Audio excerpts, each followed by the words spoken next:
Welcome to the We as Nature podcast, where inspiring visionaries share their personal stories of living in alignment with the more than human world, and how this informs their unique contribution to cultivating a flourishing future for life on Earth. Each month, We as Nature features a new storyteller, sharing their experience of how listening to and learning from diverse forms of life has altered their course. The power of story lies within each of us, offering a portal to the language of the heart, connecting us to our feelings as a source of inspiration and courage from which we can act. For those of us seeking to create a flourishing world, starting right where we are, these We as Nature stories offer a space to listen, contemplate, and envision new possibilities. We as Nature is brought to you by Flourishing Diversity, and you can find out more about who we are and what we do at the end of the episode, as well as in the show notes.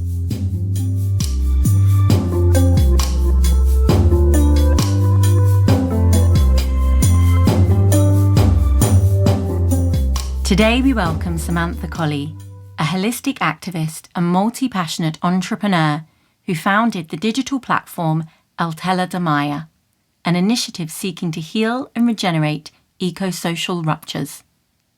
Sam, who is of Mayan descent and originally from Yucatan, Mexico, spent over 10 years working as an international human rights lawyer and activist in Mexico and Central America before embarking on a journey across multiple continents to seek out ways to holistically address ecological and social crises. Along the way, Sam explored indigenous ritual and ceremonial practices.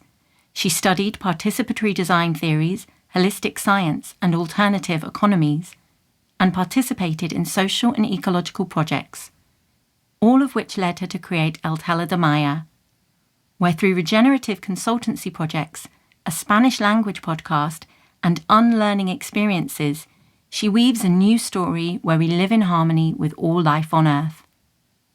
Before Sam shares her story, we'll leave an intentional 10-second pause. This is an opportunity to settle into your environment, observe your breath, and become aware of your contact points with the chair or ground beneath you. Begin to drop your awareness from your mind down into your body as you move towards a space of listening.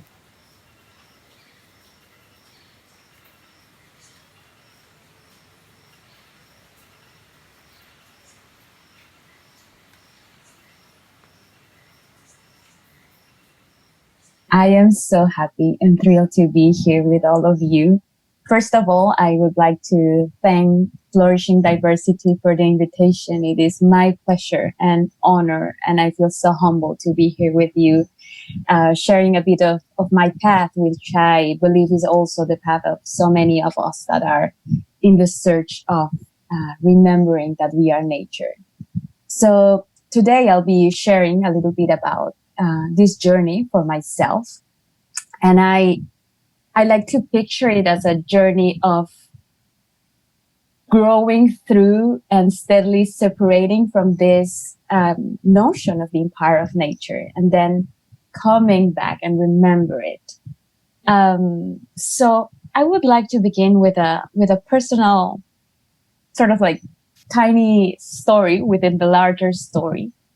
I like to call it Los Aluxitos de Mamá Elena. And you will know.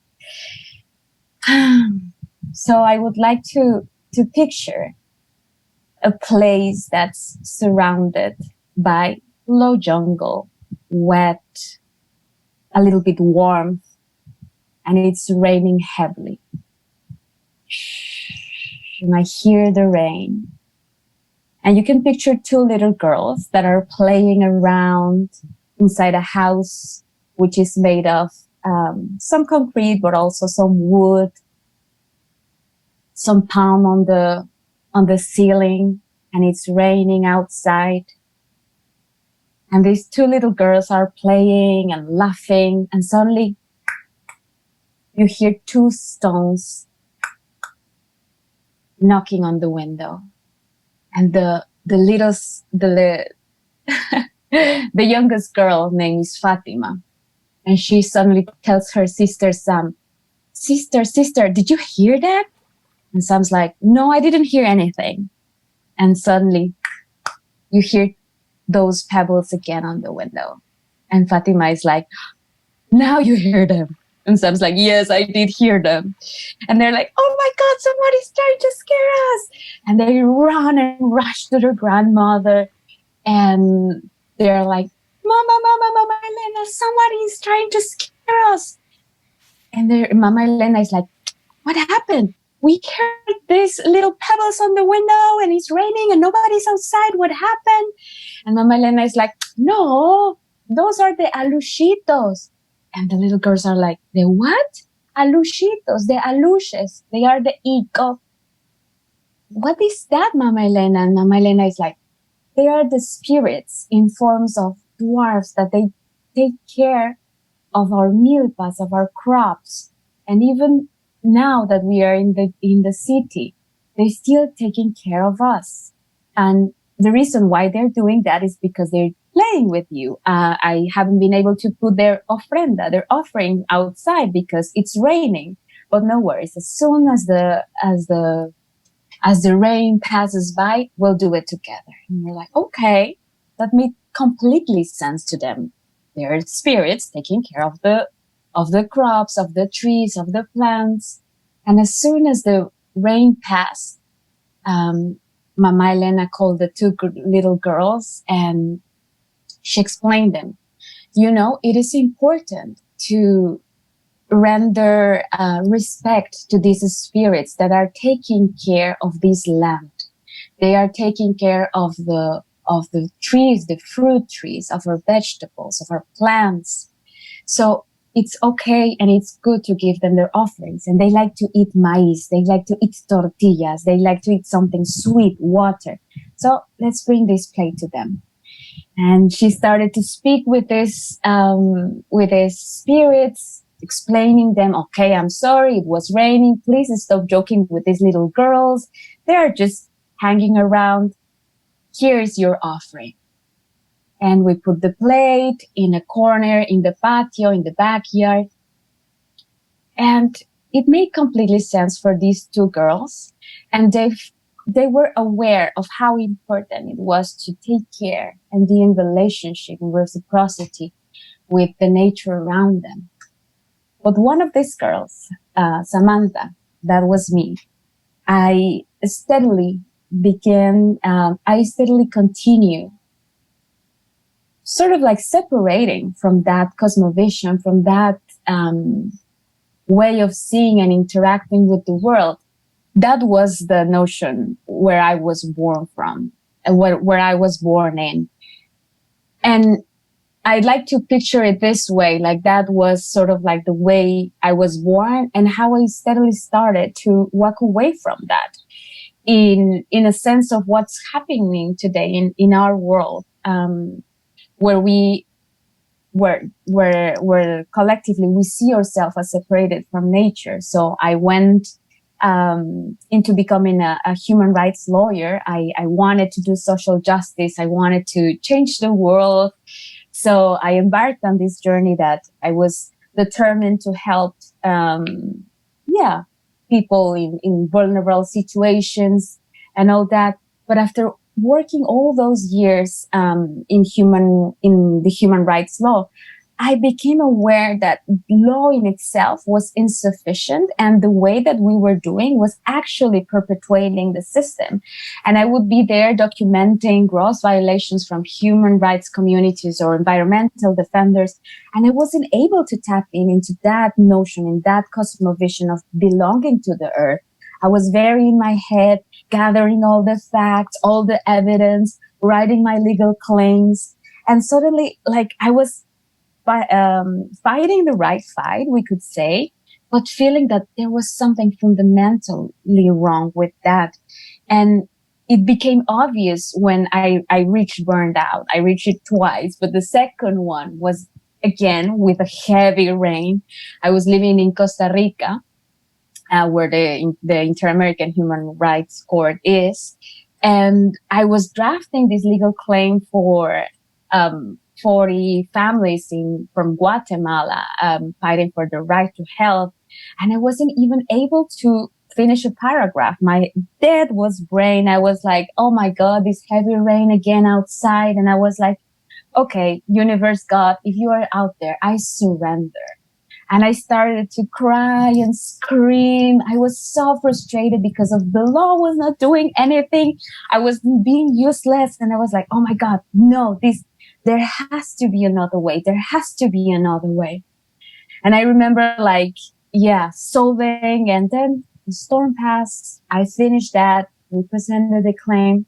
And a few weeks after that, a dear friend of mine invited me to a full moon ceremony from the obsidian pipe, which comes from the Aztec. And one grandmother started a circle in Costa Rica, and she invited me in. And I was like, oh, I don't know. I have a lot of work, but I did go anyways. And I think that to me, that was a pivotal moment that helped me remember there was something more. So I arrived to the circle of women, and they made us line up to smudge everyone. And they were preparing their drums, their candles, their rattles and everything. And suddenly the light goes down, and we were only light up by the candles. And I just felt this sense of coming back home, of belonging. And I felt my grandmother. I felt all my female lineage. And the ceremony consists of sending prayers by smoking tobacco in these beautiful pipes made out of the obsidian rock, which is represented from the moon.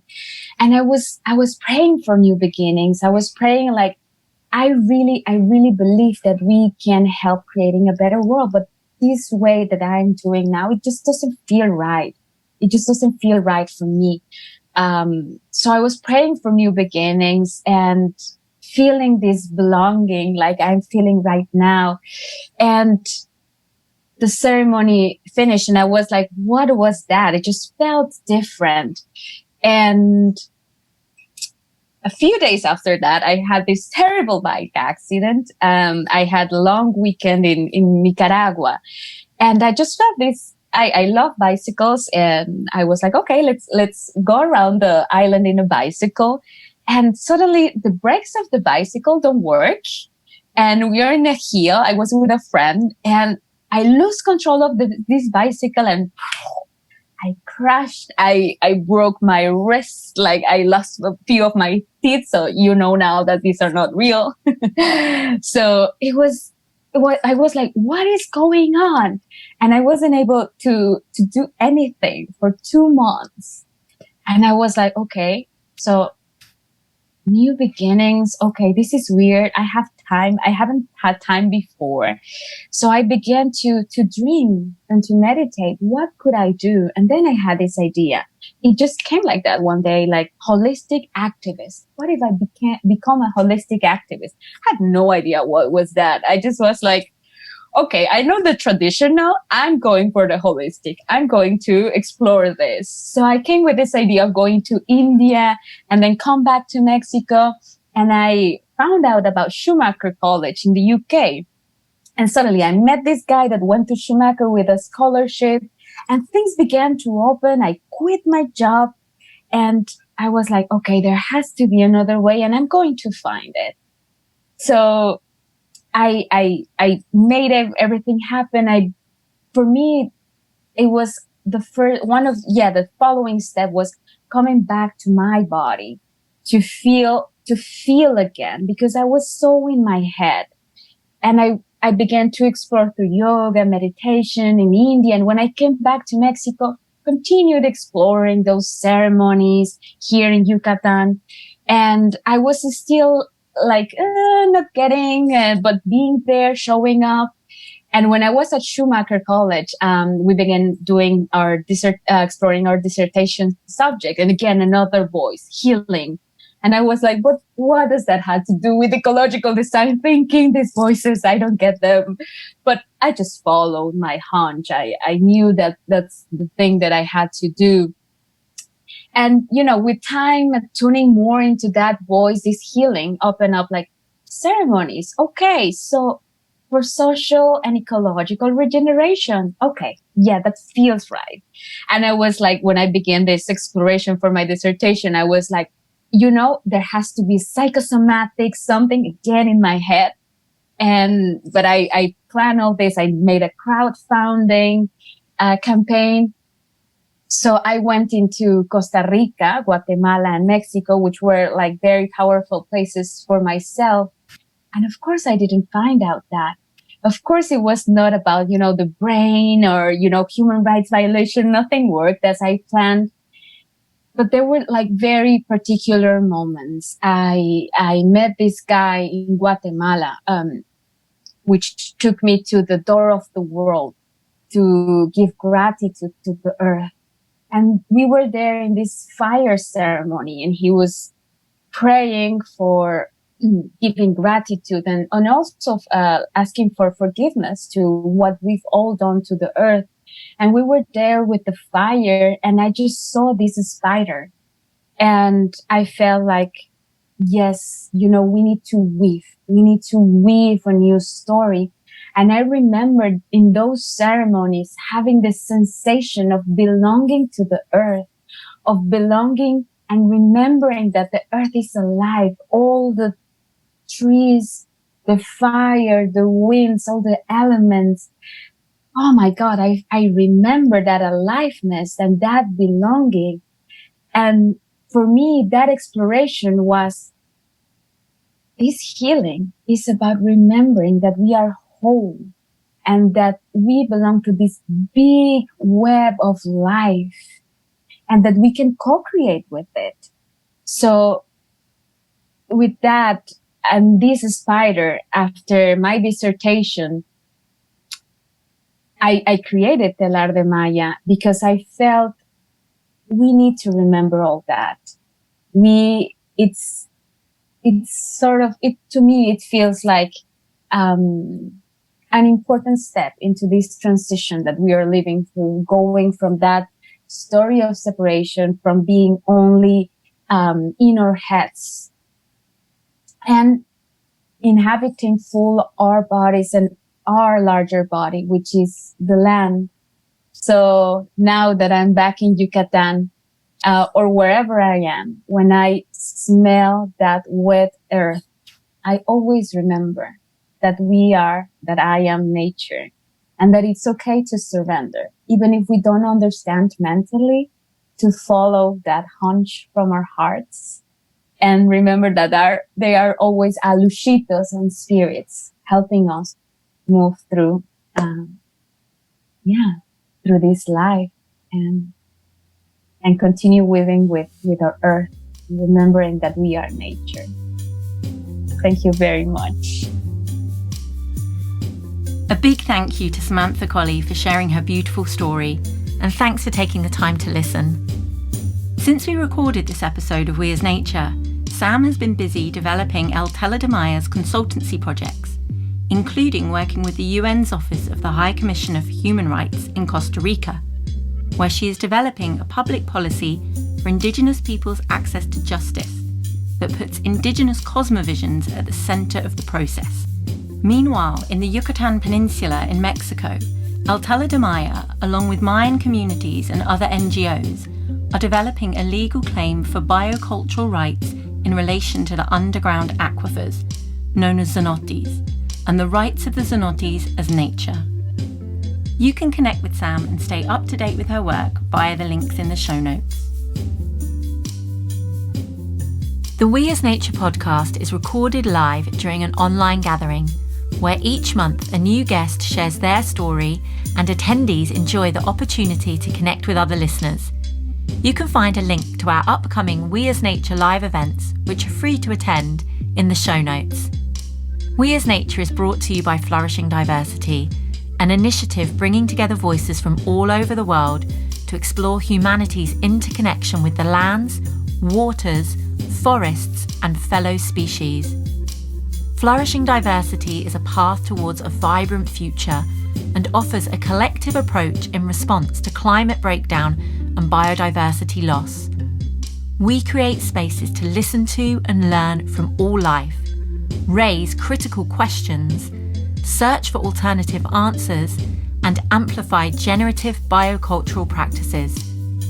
You can register to receive updates and inspiration from us at flourishingdiversity.com, as well as finding us on Twitter, Instagram, Facebook, YouTube, and LinkedIn. All the links are in the show notes.